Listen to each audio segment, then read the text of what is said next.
Welcome to The Bureau, the official podcast of the International UFO Bureau.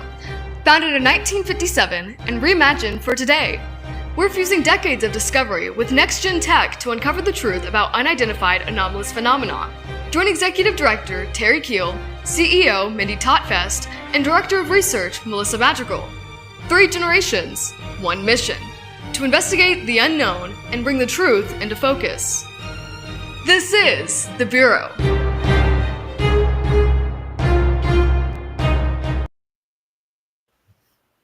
Hello, everyone, and welcome to The Bureau, where 3 generations of women come together to discuss the truth behind unidentified anomalous phenomena. I'm your host, Mindy Totfest, and I'm joined by my 2 wonderful co-hosts, Miss Terry Lynn Kill and Miss Melissa Madrigal. How are you, ladies? I'm wonderful. Great. How are you guys tonight? Yeah, doing good. And so this is one of our first episodes here on the new platform on enigmatic anomalies. And we continue to grow our audience here. And I'm so happy to have Dr. Greg back, because we did have him on before, but now we're having him on the new platform. And since the last time we spoke to him, he's actually released his new book. So we're going to be digging into that today, ladies. First, let's start off with Melissa. I know you've been doing some research on some historical cases, so let's look into that right now. Yeah.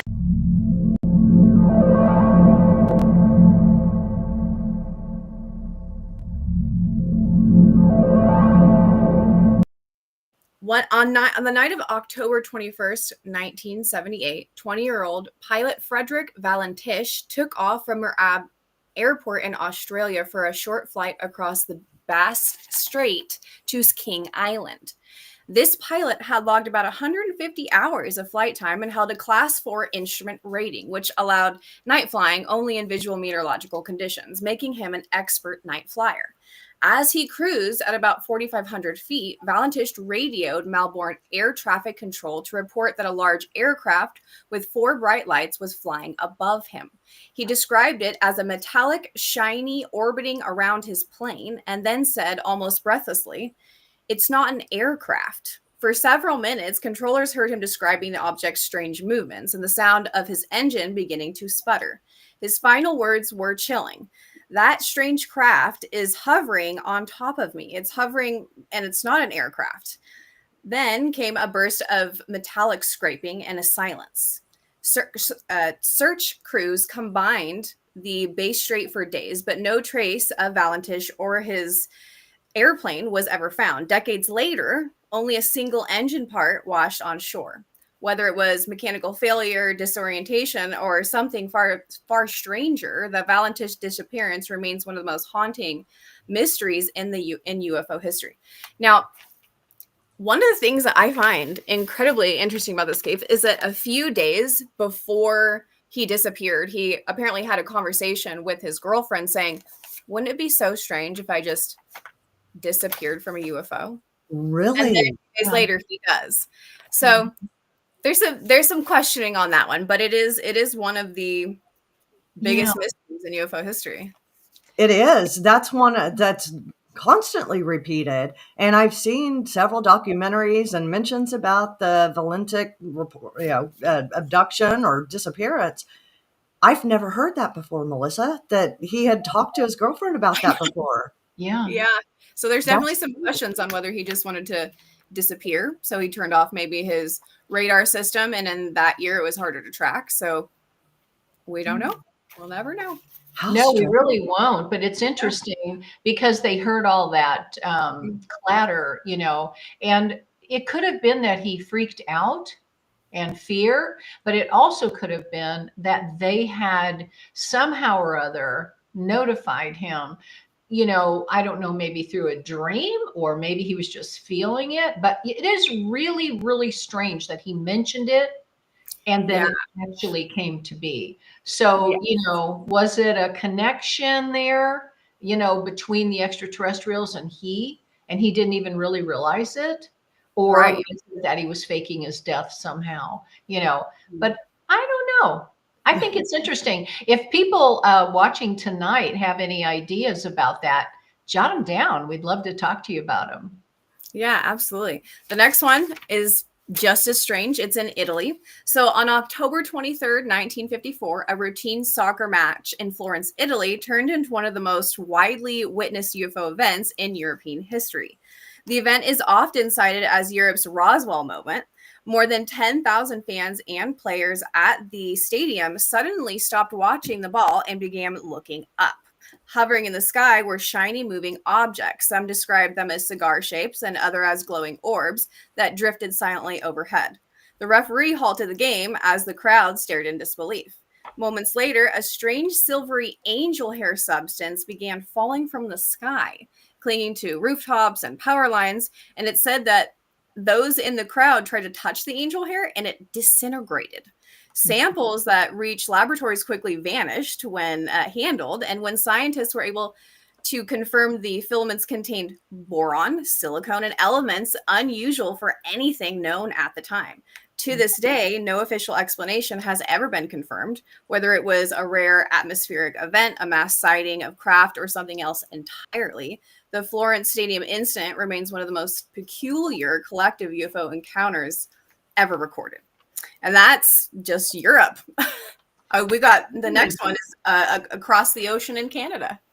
Well, let me just say something about that, though. There have been many reports of that angel hair-like substance, and it came down in the 60s, I want to say. I don't have any exact parameters of exactly when it was, but not only did it cause a strange gel-like as it was disintegrating, but it made people sick, and some people actually died from touching it and then not washing their hands properly. And it's really very interesting. We don't really understand what is going on there, but some say it disappears, others say it turns gel-like. So it's really, and again, anybody listening, if you've got any thoughts on that, jot them down for us. We'd love to take a look at what you've got to say Well, about it. you know what I'm dialing in about that case Yeah. is over a stadium. And of course, you know, being here in Oklahoma, Boomer Sooner, and I know that's going to lose half of Oklahoma, but things like this being seen over sporting events, especially football stadiums and stuff, Yeah. where there are thousands of fans out there and they see these objects coming over. I'm going to have to look more into that one, Melissa. Thank you. Yeah, that one. I was reading that one. That gel-like substance is something different. Right. You know, and let me just say this one last thing about that. The man that was reporting this happening was a police officer that was on duty and called to the home of this one woman and her family, where it had covered the car and they had to use their Windshield wipers. thank you. And don't get old. And and it was really grimy and weird. And this was a police officer who made this report. So it's very interesting. Yeah, Okay, what's the next one? I can't wait to hear the next one. So across the ocean in a very different kind of sighting on October 4th. So even though this one, it wasn't actually this week, this one is just such a big one I wanted to share anyway. So on the night of October 4th, 1967, a quiet fishing village outside of a harbor in Nova Scotia became the center of one of Canada's most mysterious UFO encounters. Around 11:20 p.m., dozens of witnesses, including airline pilots, fishermen, and off-duty RCMP officers, watched a glowing object with 4 bright lights sweeping low across the sky before plunging into the dark waters of the harbor. Believing it was a downed plane, locals and police launched rescue boats within minutes, but when they reached the site, there was no survivors, no wreckage, and no sound. Only a thick yellow foam spread across the surface of the sea.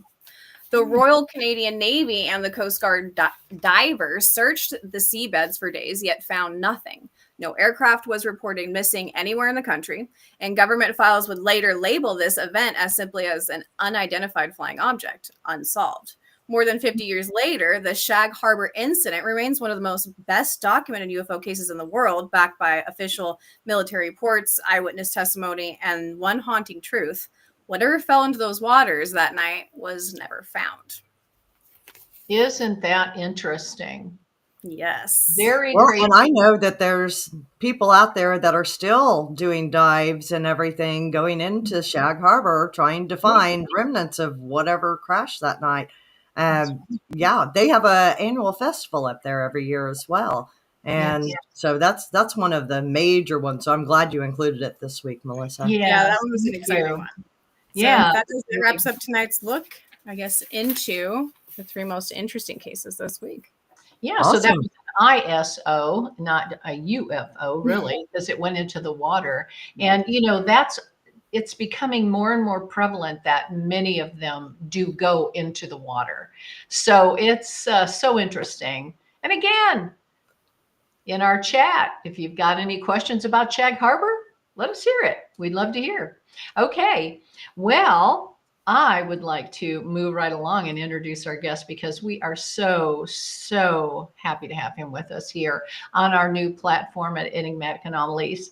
And we have Dr. Gregory Rogers with us tonight, and he is a retired U.S. Army flight surgeon and a former chief of aerospace medicine with a career spanning NASA, military aviation, and Department of Defense medical leadership.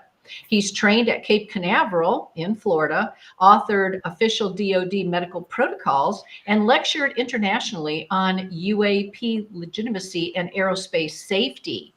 He now serves on the board of directors for the International UFO Bureau and is the author of a new book, We Got It From Them, which explores humanity's possible adoption of non-human technologies. So please join me in welcoming Dr. Gregory Rogers. Hey there. It's nice to be here. Oh, so good to be here with you. And there is just so much we have to ask you. I hope we have enough time to cover all our questions with you. So your new book, We Got It From Them, makes a powerful statement right in the title. So what inspired you to write it right now, Dr. Greg? Well, the truth of the matter is that the primary event that sparked me to write the book was in 1992. And at the time I was a major in the United States Air Force and was serving with NASA. And I did not feel comfortable talking about the event that I saw. So I kept quiet about it for 33 years. In April of this year, I retired from the military. And so on the 4th and 5th of May, I revealed my story for the first time. And I was surprised that it gained so much attention worldwide. 4 days later, there was an article in Newsweek about it, and New York Post, and I have literally talked to people from probably 50 different countries around the world. Worldwide. Yes. In fact, the university in Mexico City sponsors a group called IMIX, IMIX, and they've asked me to be a special scientific advisor to them. Wow, that's incredible. Bravo. And you'll be excellent at that too, so that is really very impressive. Yeah, you've got a lot of things in the works right now, Greg. Yeah. Yes. Well, once I started telling the story, it got so much interest. I thought, I really need to document this. But one of the things I wanted to do was also tell a lot of the backstory to the technical details. So many times when, especially military people, ask astronauts, pilots, any kind of technical people, they will use terminology, use acronyms, and a lot of times the common people will say, but what does that mean? So one of the things that I wanted to do in my book was also explain different kinds of things. If you ever wanted to know why would a warp drive work, if you're a Trekkie, well, I said, well, let's talk about it. Yeah. I covered a lot of topics. Plus, I also wanted to put in some of my past military experiences to help people relate to what it's like to be a military officer. And there's a picture of me when I was flying F-16s at Luke Air Force Base. And Wow. Young buck. yeah, I was much younger then. But that was actually only about 4 years before the Phoenix Lights incident. Ah, Greg, this is a majestic picture of you. yeah, it's really great. Well, Judy took it, so you can thank her. Oh, how She- wonderful. It's My wife took that. wonderful. We're Yeah. sending her our love. Okay. She's Well, awesome. Very that's what awesome. I looked like back when I was launching space shuttles and doing all of those other things. These days, So we got to see her vision of you. That's so cute. Yeah. Yes, really, well, very actually, she took the picture of Buzz Aldrin and me too. oh my Oh. goodness. How And cool. that's been all over the internet. So she's Yeah. a published author because of that. That's been seen all over the world now. Good heavens, Wow. you're so Charlie Kirkish. That's what I was thinking. You did kind of look like him. I know, that's so crazy. Oh, I'll tell you what, Buzz Aldrin was just the best guy, nicest Oh, guy he is. ever. He's going to be one of those people that 500 years from now they're talking about Columbus, Magellan, Neil Armstrong, Buzz Aldrin, and Right. so it was just an honor that he invited me to do a book signing with him about my space shuttle novel Impact. So that was as nice as could be. Very fine gentleman. He is. I agree. Dr. Rogers, when you look at the evolution of advanced aerospace medicine, propulsion, and material science, were there any patterns that made you stop and say, there's no way that we could have come up with this alone? That's really difficult to discuss. The few areas where I felt that might be possible would be areas that I would not really want to discuss in an open setting because much of what the Air Force and NASA does is classified, and I did a lot of classified operations back then, so Right. I don't want to Respect discuss that. anything that would get me into trouble. Sure. So there were times, though, that you took note with a man with your knowledge and your background. There were things that you were like, I don't know if that's really within our realm of capability. Yes, well, Not to one of specify the what interesting things about it was that while I was at Kennedy Space Center, I got to work with some of the most brilliant minds anywhere on the planet: astrophysicists, literal rocket scientists, Right. astronauts, aeronautical engineers. And as we would talk about different things, there would be times when we would all sort of look at each other as we're discussing something and say, boy, do you notice anything anomalous about that? And of course, we'd all look at each other and say, not that we're going to talk about. Exactly. How very cool. Well, let me ask you, your perspective is unique because you've spent a career inside military and government systems. So without treading into restricted territory, how have those experiences shaped the questions you're now willing to raise publicly? Well, as I detailed in my book, and as I've said when I've been interviewed, one of the most amazing things was that I knew aeronautics. I had my solo certificate in helicopters, but I also flew T-37s, T-38 supersonic trainers, and F-16s. I knew what the aeronautics that we understand are. And when I saw the saucer vehicle performing an action that just absolutely could not be replicated by any human spacecraft, aircraft, or anything else. It was performing a 45-degree angle, but remaining absolutely motionless. There's no helicopter or fixed wing aircraft that can do that. So what I was seeing told me, look, I know rockets. I know satellites. I drove a nuclear submarine underwater, which is a whole other story. But I've flown F-16s, attack helicopters. I've worked with SR-71 pilots, U-2 pilots.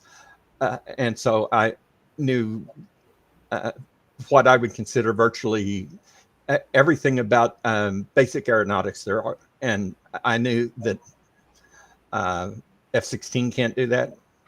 AH-1 Cobra can't do that. There are no vehicles that we have that could have performed the operation that I saw that day. Wow.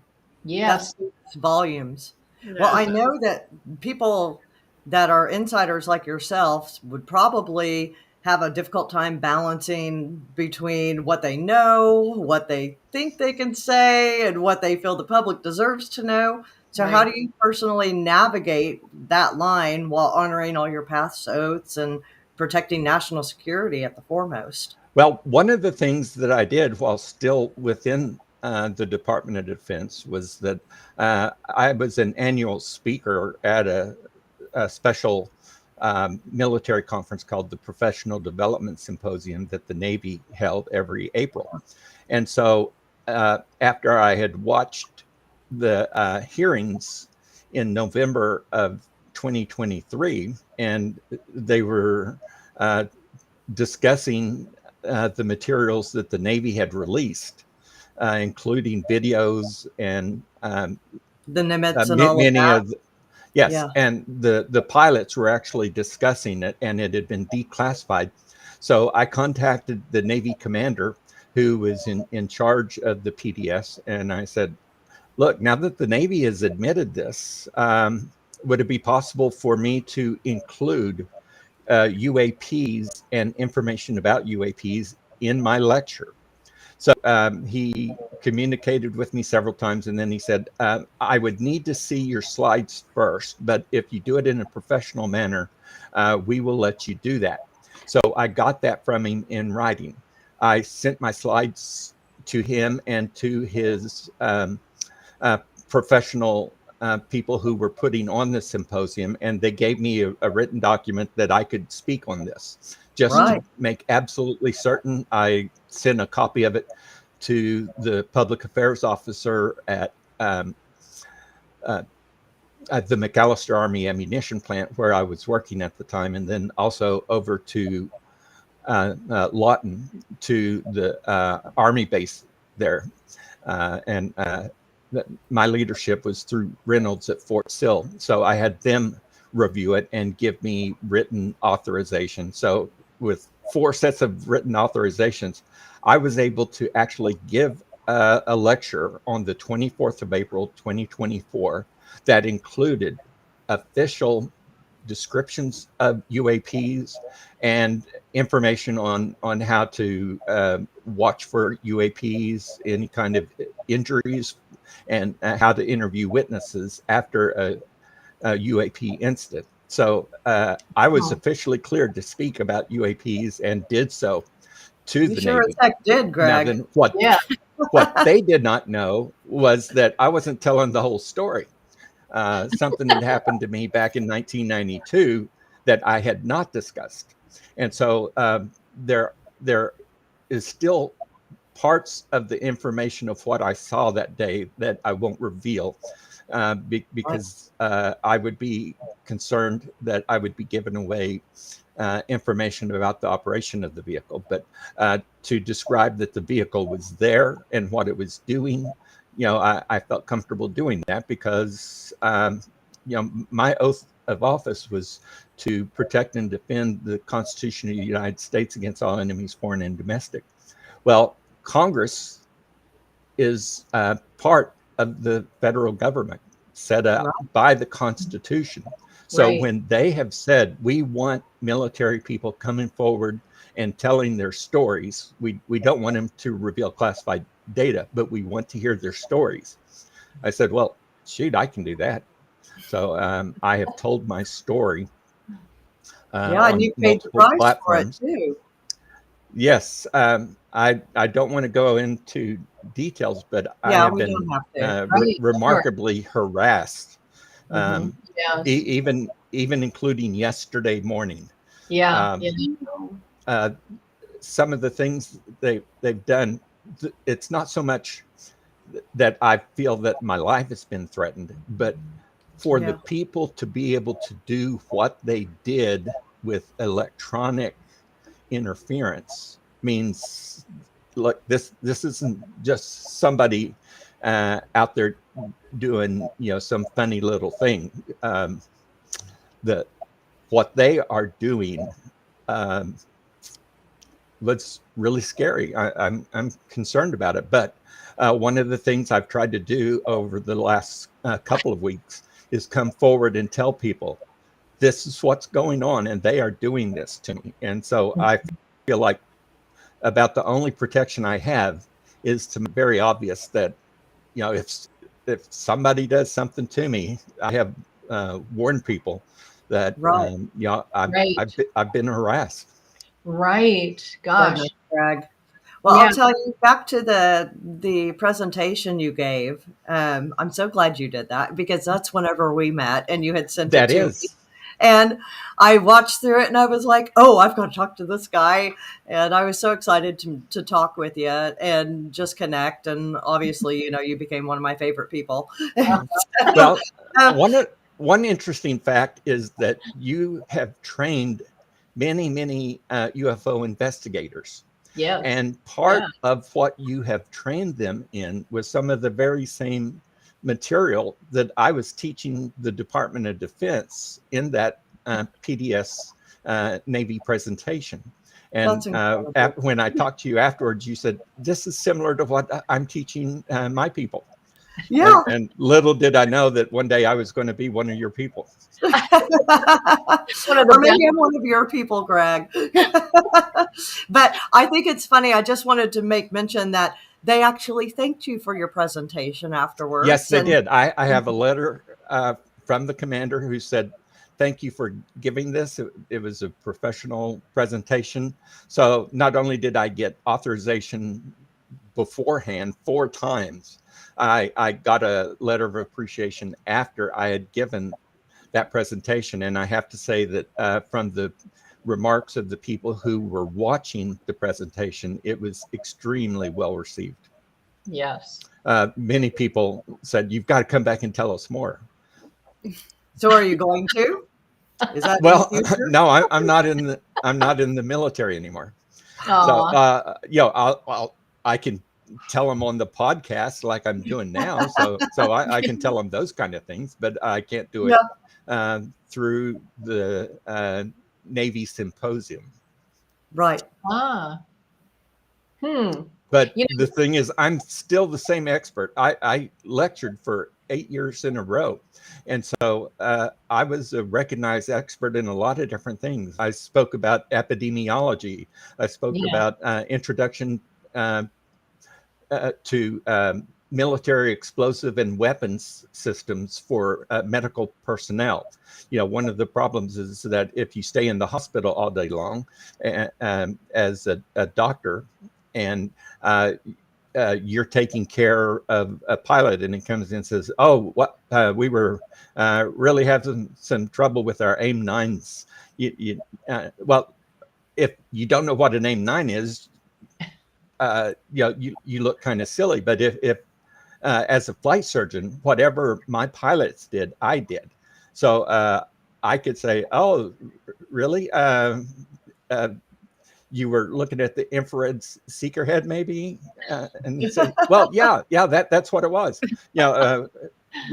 We moved it to a new model, and so I could sit there and explain it to him. If they wanted to talk to me about what it was like flying in one of our helicopters, I knew what it was because I flew those helicopters. Right. I flew the F-16. So I was with Chris Lado, who was the gentleman who was responsible for the UFO the The flying mock-up. saucer that was shown.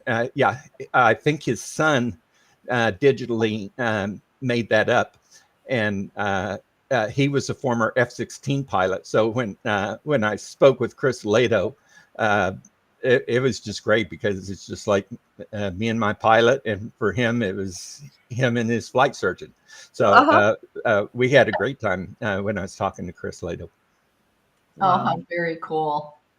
You know, one of the things that in your book, when you had the picture drawn of what you saw, I Yes. have to say, it was so very similar to what I saw, and it acted so absolutely just hard to wrap your mind around how this thing acted. It flipped just within the blink of an eye, and that we could not do.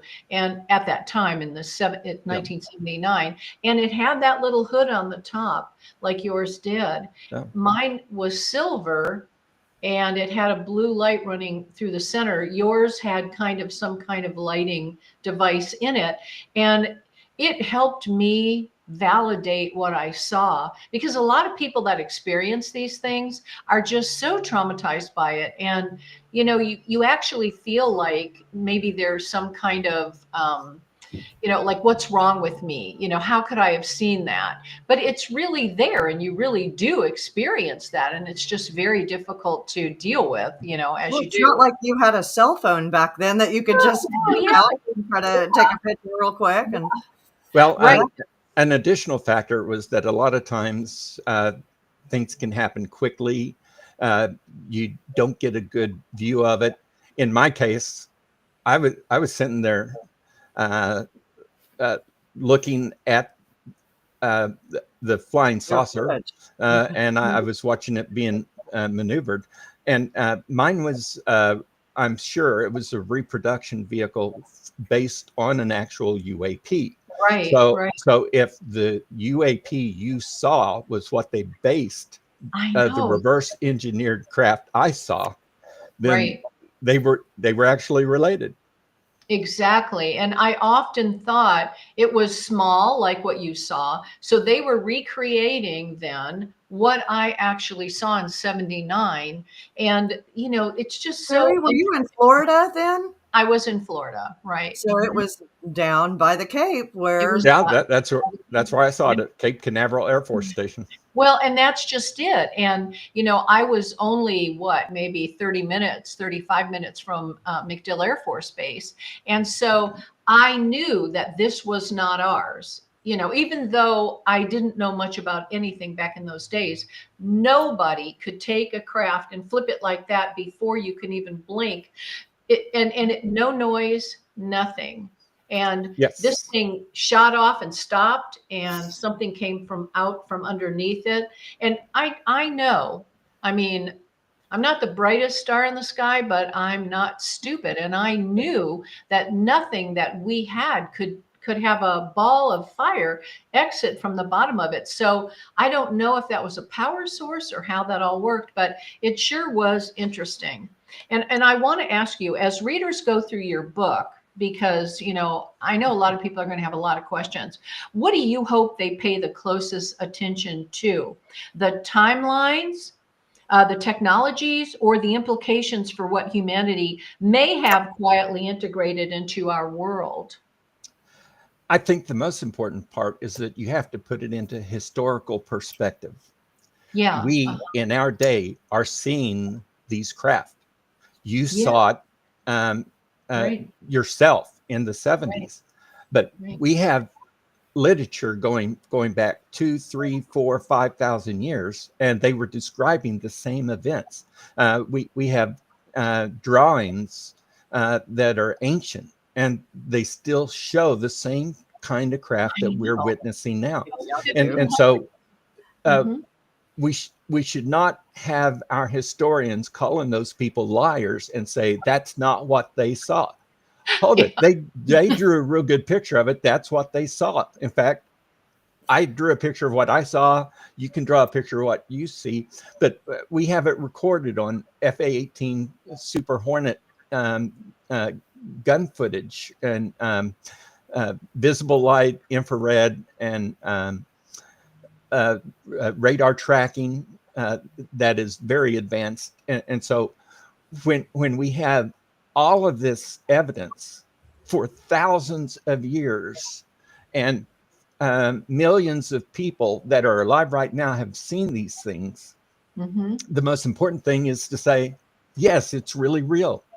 I think we are really past the point of maybe going before Congress and saying, yes, these are really real. Well, we know they're real. We've got pictures of them. We have seen these things. What we need to be doing is, what are we going to do about it? You know, something that has really caught my attention is that whenever I flew T-38s or F-16s, we had to be careful not to exceed the speed of sound, because as soon as we do that, we're going to create a sonic boom. And if it's over the homes of people near the air base, we could break their windows, and next thing you know, the Air Force is having to pay for all of this damage. We had the same thing when the space shuttle was coming in. It was large enough that it was famous for its double sonic booms, because there would be a sonic boom from the nose of the spacecraft and then also from the tail. So when we'd be at Kennedy Space Center at the shuttle landing facility, and we're looking up, where is it? We know it's got to be here. And then all of a sudden, boom, boom. We heard that double sonic boom. We knew, okay, they're overhead. So they should be landing in about 3 minutes. Yes, that was heard in Tampa. Yes, these vehicles do not create sonic booms. Right. There is no craft that humans can make that does not create a sonic boom.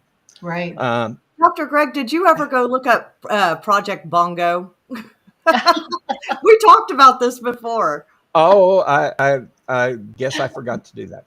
That's where they were creating the sonic booms over Oklahoma, and like my grandmother's house had plaster that was all cracked through it, and it would rattle our windows growing up. Yes.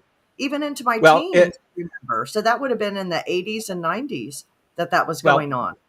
We had military operating areas over Oklahoma. And so when you are in the military operating area, you're practicing air-to-air missions and so forth. And so when you are flying in that military operating area, it's perfectly fine to create all the sonic booms you want, unless your house is right below it. But I imagine it would be related to Tinker or something. But Tinker's probably 20 miles away from us.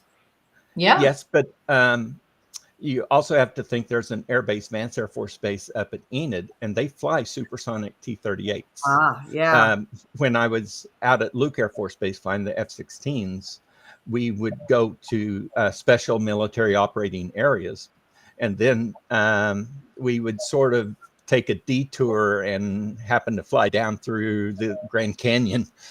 Not that we would ever admit to it later. And so if anybody said there was an F-16 flying through the Grand Canyon, wow, I don't know who it was. I didn't see anybody. Oh my goodness. How very cool. Imagine. Well, Greg, I'll tell you, we've got about 20 minutes left. So I want to ask you about 3i Atlas, because you just wrote us a fantastic article. It's going to be released in our newsletter later this week. I'll be putting that out.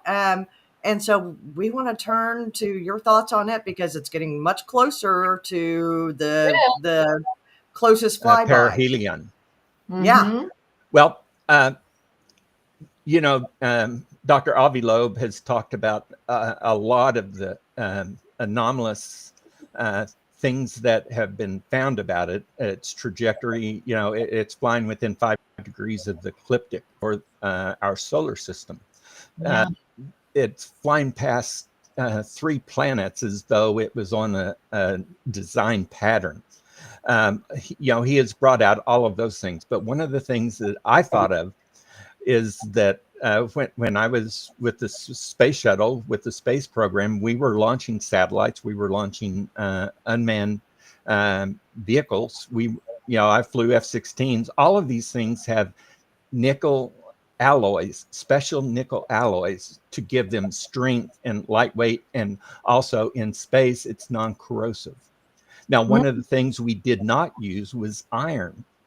Iron is corrosive, it's heavy. And so whenever we launched the space shuttle, whenever we had an Atlas launch and the Hubble Space Telescope, the New Horizons mission, all of these things, we use advanced chrome alloys. Now then, chrome, or nickel rather, is always made by the universe in conjunction with iron. When star explodes, the force inside is going to push the nuclei of atoms together. And because nickel and iron are so close, only 2 atomic numbers away from each other, whenever you make one, you're going to make the other. So everything in the universe that has nickel in it is also going to have iron. We've never seen anything different from this. And yet when we look at the 3I Atlas, we had clear indications of chrome alloys, nickel alloys, and there was no iron. So that's like saying we're hearing thunder, but there's not a speck of lightning. Well, no, lightning is what causes thunder. They have to go together. Well, no, they're not. So nickel in the complete absence of iron is extremely rare. Now then, if one of our spacecraft, say Voyager 2, ever travels outside of our solar system, which it's already done, and into the solar system of another star, and there are planets around that star with intelligent life, when they see the Voyager 2, what they're going to see when they do the chemical analysis, they're going to see chrome alloys, nickel alloys. They're not going to see any iron. So the 3I Atlas was mimicking what we would see if one of our spacecraft entered another solar system.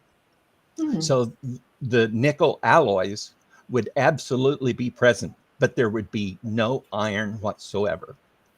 Every natural asteroid, comet, everything, if there's iron, there's going to be nickel. If there's nickel, there's going to be iron. So for 3I Atlas to have all of this, not just nickel, but nickel alloys, they're very hard to manufacture. And yet we're seeing what appears to be manufactured nickel alloys without the presence of iron. And that is just not possible with the knowledge of how iron and nickel are formed by our universe. So the only explanation is somebody manufactured that thing. Previously you pointed out the NASA surprise that Voyager 2 suddenly receiving strange signals and recalibrating itself as 3I Atlas is entering the solar system. So could this interaction be incidental, or is it possibly a response? I do not believe that's incidental at all. That seems very intentional. Not only intentional, but they were able to actually identify some of the construction of the Voyager 2, and the Voyager 2 was then sending to Earth some of its internal diagrams, which it was not supposed to do. Those systems had been shut down, and they got turned back on when 3I Atlas came into our solar system. So that's an amazing thing to consider. The more you look at it, the stranger it gets. And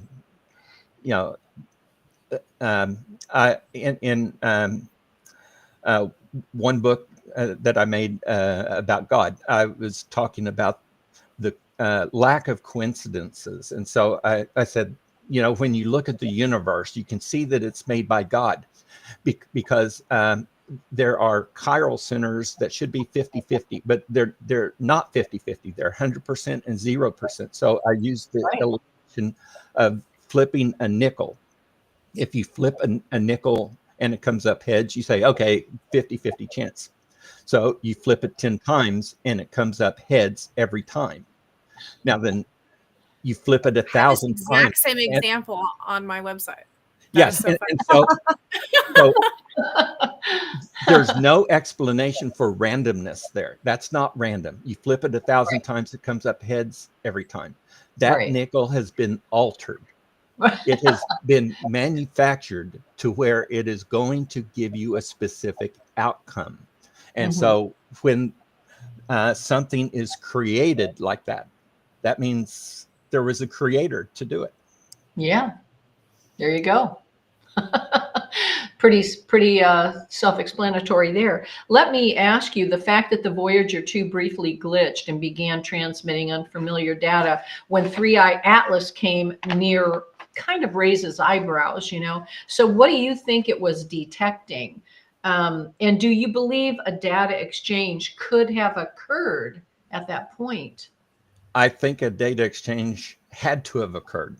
Okay. And Wow. I think that's probably why the people at NASA decided, we're not going to tell anybody about this. But if enough people know about it, the information's going to leak out.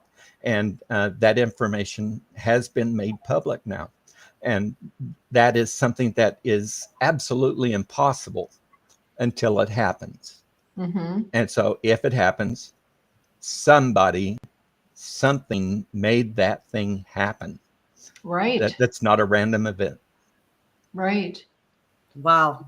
That's saying a lot from you, Greg. It is. It is. Well, if we send a spacecraft out and we want it to have certain characteristics, we are going to design those characteristics into it.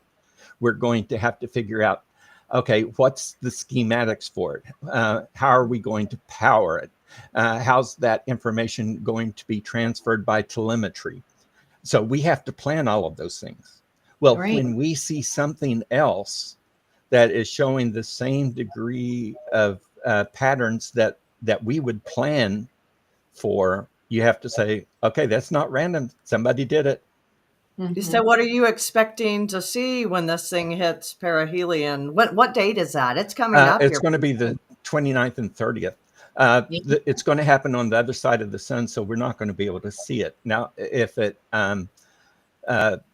comes that near the sun, there's going to be so much solar radiation that is hitting it. If it breaks apart, we could, as it's outbound, Okay. we may be able to see some additional factors that we missed with it inbound. But with what we found inbound, we can't explain it anyway. So Yeah. And once it's gone, it's gone. It's out of here. yes, It's never yes, returning. it's in a hyperbolic course. It'll never return. So that's one of the other things that made it so unusual, along with its speed.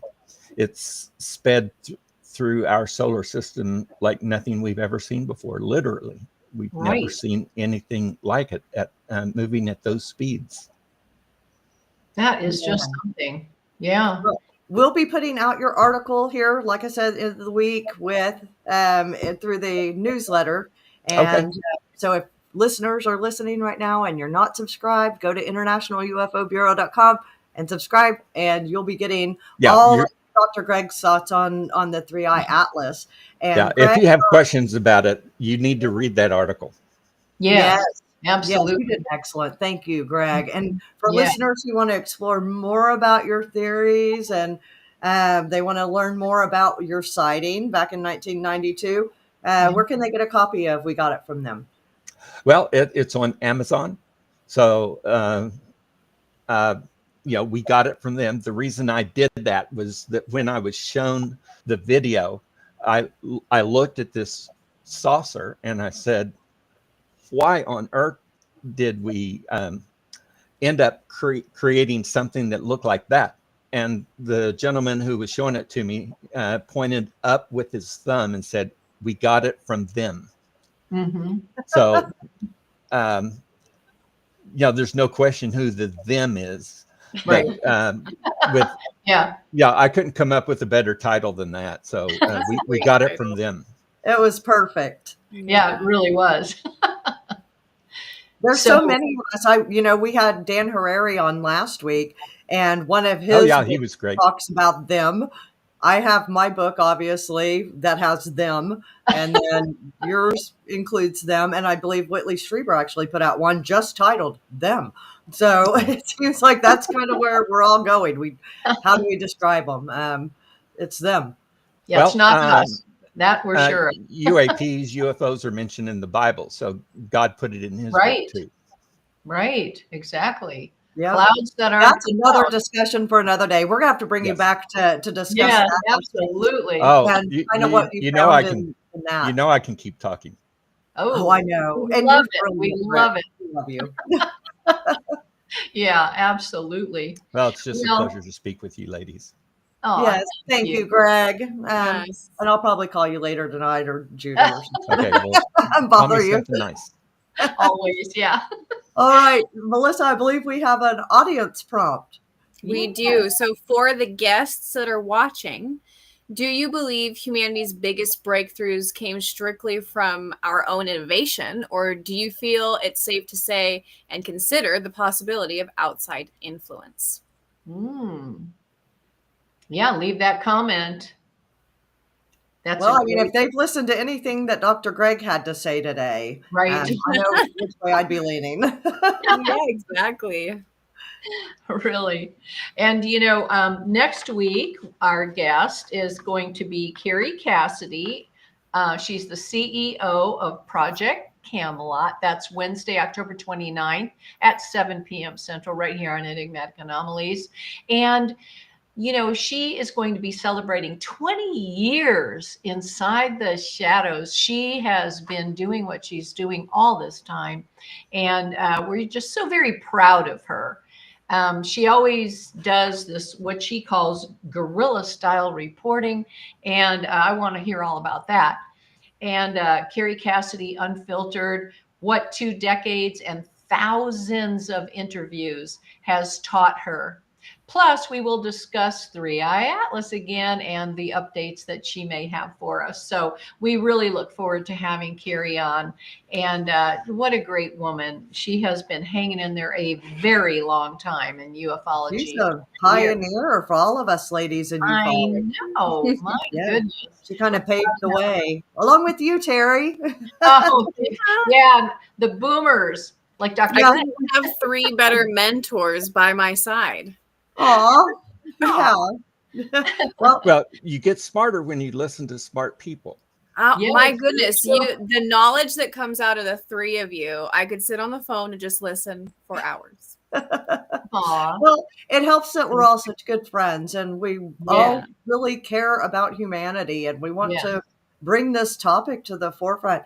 And I think that's what people should understand about kind of the things going on behind disclosure is the friendships that are there and the passion behind it and just the wonderful people that have gathered together to try to bring this information forward in a responsible way. And it's time. It's time for all of us to share our knowledge and to come together and quit hiding things. I don't think disclosure is going to come from the government. It's going to come from us and all of us uniting together. So on that note, I'll go ahead and close us out. So as always, Greg, thank you so much for being here. My Big pleasure. thanks to you and Judy. And thank you all for joining us here on the Bureau. Visit internationalUFObureau.com and follow us on social media to stay connected. Until next time, stay curious, stay courageous, and never stop demanding the truth.